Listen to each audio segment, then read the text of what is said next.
Hi hello ನಮಸ್ಕಾರ. ಇವತ್ತು ನಾವು ಹೊಂಟೆವು ರಂಗ ಪಂಚಮಿ ಆಡಕ ರಂಗ ಮರ್ಸಿಗೆ.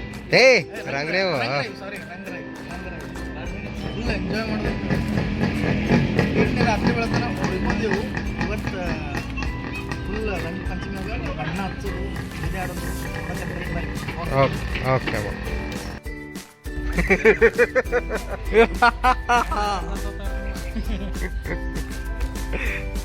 ಫುಲ್ ಎಂಜಾಯ್ ಮಾಡಕತ್ತೇವ್ರಿ. ಇವತ್ತು ಹೊಂಟೇವು. ಈಗ ಆಲ್ಮೋಸ್ಟ್ ಇನ್ನೊಂದು 1 ಅವರ್ ಜರ್ನಿ ಅದ. ಒಂದು ಹಾಫ್ ಆನ್ ಅವರ್ ಜರ್ನಿ ಅದ.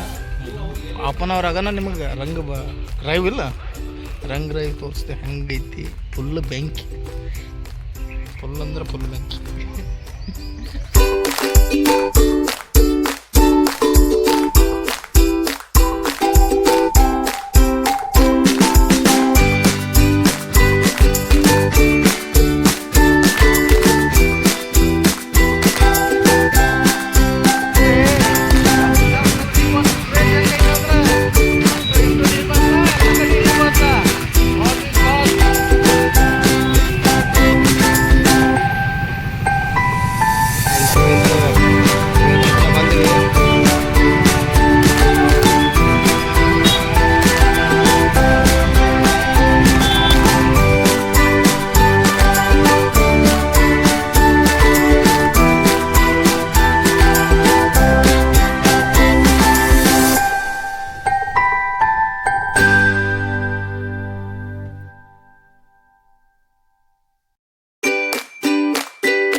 ನೋಡ್ರಿ ರಂಗ ಪಂಚಮಿ ಅಂತ ಮುಗಿಸ್ಕೊಂಡ್ ಬಂದೆವು, ಮನೆಗೆ ಬಂದೆವು, ಫುಲ್ಲು ಖುಷಿ ಆಡ್ದೆವು, ಡ್ಯಾನ್ಸ್ ಮಾಡಿದೆವು, ಕುಣಿದೆ ಆಡ್ದೆವು, ನಕ್ಕಾಡ್ದೆವು, ಎಲ್ಲ ಮಾಡಿದೆವು.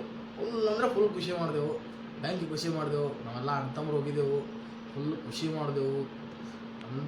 ಏನಂತೆ ಅಂದು ಆ ಡ್ಯಾನ್ಸ್ ಅಂತ ಹುಚ್ಚ ಮಾತು. ನಮ್ಮ ಕಡೆ ಅಂತ ಬಿಜಾಪುರ ಸೈಡ್ ಮರಾಠಿ, ಕನ್ನಡ, ಹಿಂದಿ, ತಮಿಳ, ತೆಲುಗು ಎಲ್ಲ ಸಾಂಗ್ ಮಿಕ್ಸ್ ಮಾಡಿ ರುಬ್ಬುತ್ತಾರೆ. ಬ್ಯಾಂಕಿ ಸಾಂಗ್ ಇದ್ದು. ಕನ್ನಡ ಅಂತ ನಮ್ಮ ಡಿ ಬಾಸದೊಂದು ಸಾಂಗ್ ಹಾಕಿದ್ರು, ಬ್ಯಾಂಕಿ ಸಾಂಗ್ ಇತ್ತು. ಎಲ್ಲ ಮಾಡಿದೆವು, ಖುಷಿ ಮಾಡಿದೆವು, ಎಂಜಾಯ್ಮೆಂಟ್ ಮಾಡಿದೆವು, ಫುಲ್ ಖುಷಿ ಆಯಿತು. ಈಗ ಮನೆಗೆ ಬಂದು ಜಳಕ ಮಾಡಿ ಆರಾಮಾಗಿ ಕೂತೆವು. ಈಗ ಸಸ್ತಾ ಪಾನಿ ಅಂತ ಒಂದು ಪಾನಿ ಸಿಗ್ತಿತ್ತಿಲ್ಲಿ, ಆ ಪಾನಿ ಕುಡಿಬೇಕಂತ ಹೊಂಟೆವು. ಬಾರಿ ತೋರಿಸ್ತೀನಿ ನಿಮಗೆ ಆ ಪಾನಿ ಹೆಂಗೆ ಇರ್ತೈತೆ.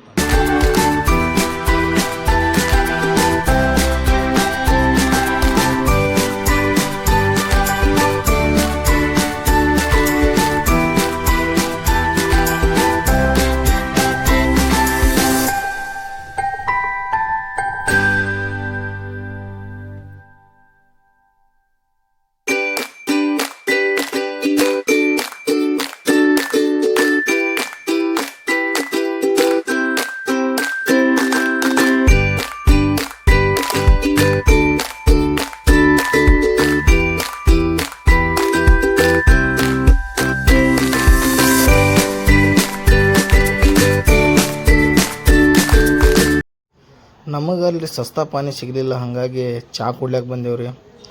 ಚಹಾ ಭಾರಿ ಟೇಸ್ಟ್ ಇತ್ತು ರೀ. ಯಾಕಂದ್ರೆ ನಮ್ಮ ಬಿಜಾಪುರ ಮಂದಿಗೆ ಚಹಾ ಅಂದ್ರೆ ಬೆಂಕಿ ಇಷ್ಟ ರೀ. ನಮ್ಮ ತಮ್ಮ ಕೂಡಿ ಚಹಾ ಕುಡ್ದೇವ್ರಿ. ಕುಡಿದು ಮನೆಗೆ ಹೋಗ್ಬೇಕಂತ ಪ್ಲ್ಯಾನ್ ಹಾಕಿದೇವ್ರಿ. ಎಲ್ಲ ದೊಡ್ಡ ಮಂದಿಗೆ ನಮಸ್ಕಾರ ರೀ. ಏನಪ್ಪ ಅಂದ್ರೆ ಇವೆಂಟಿಗೆ ಹೋಗಿದ್ದೀವಿ, ಮಜಾ ಮಾಡಿದ್ವಿ, ಖುಷಿ ಪಟ್ವಿ. ಅವಾಗಲೇ ವಿಡಿಯೋ ನೋಡ್ಲತ್ತಿದ್ರಲ್ಲ ಹಿಂದೆಲ್ಲ, ಫುಲ್ ಎಂಜಾಯ್ಮೆಂಟ್ ಅಂದರೆ ಎಂಜಾಯ್ಮೆಂಟ್, ತೊಗೊಂತ ಎಂಜಾಯ್ಮೆಂಟ್ ಮಾಡಿದ್ವಿ. ನಾಲ್ಕದ್ವಿ, ನಲ್ಲದ್ವಿ, ಖುಷಿ ಪಟ್ವಿ, ಎಲ್ಲ ಮಾಡಿದ್ವಿ. ಸಸ್ತಾ ಪಾನಿ ಕುಡಿಬೇಕಂತ ಹೋದ್ವಿ. ಇನ್ಕ ಸಸ್ತಾ ಪಾನಿ ಸಿಗಲಿಲ್ಲ, ಯಾಕಂದ್ರೆ ನಮ್ಮ ಬ್ಯಾಡ್ ನಸೀಬ. ಇವತ್ತು ರಂಗ ಪಂಚಮಿ ಇರೋ ಸಲುವಾಗಿ ಎಲ್ಲ ಅಂಗಡಿಗಳದು ಬಂದಿದ್ದು, ಸಸ್ತಾ ಪಾನಿ ಸಿಗಲಿಲ್ಲ. ಹಾಗಾಗಿ ಇಲ್ಲಿ ಬಂದು ಚಹಾ ಕುಡಿದ್ವಿ, ಬೆಂಕಿ ಚಹಾ. ನಮ್ಮ ಬಿಜಾಪುರದಾಗ ಚಹಾ ಅಂದ್ರೆ ಫೇಮಸ್, ಫುಲ್ ಬೆಂಕಿ. ಅದೇ ಎಲ್ಲರೂ ಆಲ್ಮೋಸ್ಟ್ ಎಲ್ಲರೂ ಇಂಥ ಬಿಸಿ ಅಂದರೂ ಈಗ ನನಗೆ ಅನ್ಸೋ ಮಟ್ಟಿಗೆ 33 ಡಿಗ್ರಿ ಅದ ಬಿಸಿಲಲ್ಲಿ. ಅಟ್ಟಾದರೂ ಚಹಾ ಬಿಡೋದಿಲ್ಲ, ನಾವು ಕುಡಿತಿರ್ತೀವಿ ಚಹಾ. ಹಾಗಾಗಿ ಎಲ್ಲ ಎಂಜಾಯ್ಮೆಂಟ್ ಆಯಿತು, ಖುಷಿ ಆಯಿತು, ಎಲ್ಲ ಆಯಿತು. ಇಲ್ಲಿಗೆ ಈ ಮಿನಿ ಬ್ಲಾಗ್ ಮುಗಿಸ್ಬೇಕಂತಂದು ಪ್ಲ್ಯಾನ್ ಹಾಕ್ಕೊಂಡಿದ್ದೀವಿ. ಆಲ್ಮೋಸ್ಟ್ ಮುಗೀತು. ಹಾಗಾಗಿ ಎಲ್ಲರೂ ಸಬ್ಸ್ಕ್ರೈಬ್ ಮಾಡಿರಿ, ಲೈಕ್ ಮಾಡಿರಿ, ಕಮೆಂಟ್ ಮಾಡಿರಿ. ನಿಮ್ಗೇನು ಅನಿಸ್ತದೆ ಹಂಗೆ ಮಾಡಿರಿ. ನಮ್ಮ ಬಿಜಾಪುರದಾಗ ಏನು ರೀ ತೋರಿಸ್ಬೇಕಂತಂದ್ರೆ ಅನಿಸ್ತದೆ ಅಂದ್ರೆ ನಿಮಗೆ ಹಂಗೆ ಹೇಳ್ರಿ, ತೋರಿಸ್ತೇವೆ. ಓಕೆ, ಬಾಯ್, ಗುಡ್ ನೈಟ್.